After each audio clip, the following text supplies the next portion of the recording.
Kaya pala malakas dumipensa si Gabe Vincent, ayaw na iiskura ng kanyang binabantayan. Pero bago yan, D'Angelo Russell, naka 10,000 career points na din.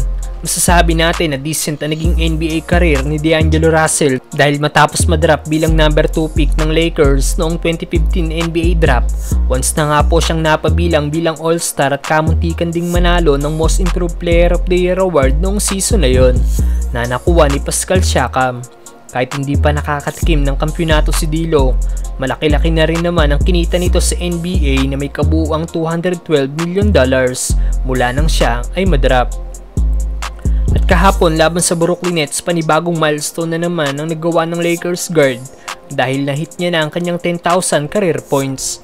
At after ng game, dali-dali nga po nag-post si D'Lo sa kanyang social media account na may caption na "Even scored 10k points in the NBA, #bless." Ano masasabi niyo sa milestone ni D'Lo mga brother?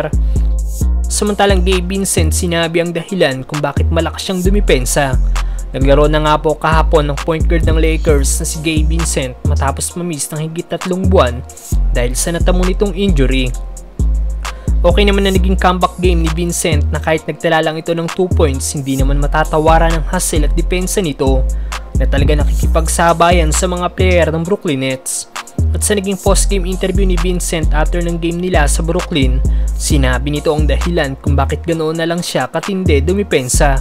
Ayon sa Lakers guard, ayaw niya daw na nakaka-score ang kalabang team.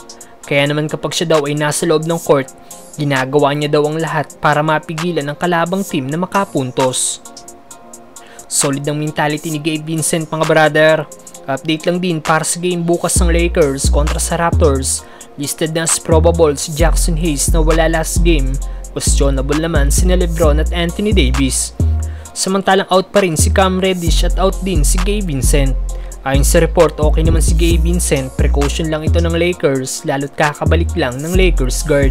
At back-to-back game ang Lakers bukas laban sa Raptors, sa isang araw naman kontra sa Wizards. Ayon nga po kay Vincent, hahayaan niya na ang team na kunin ang panalo sa back-to-back game ng Lakers. Malaki daw ang tiwala niya sa training at coaching staff ng team.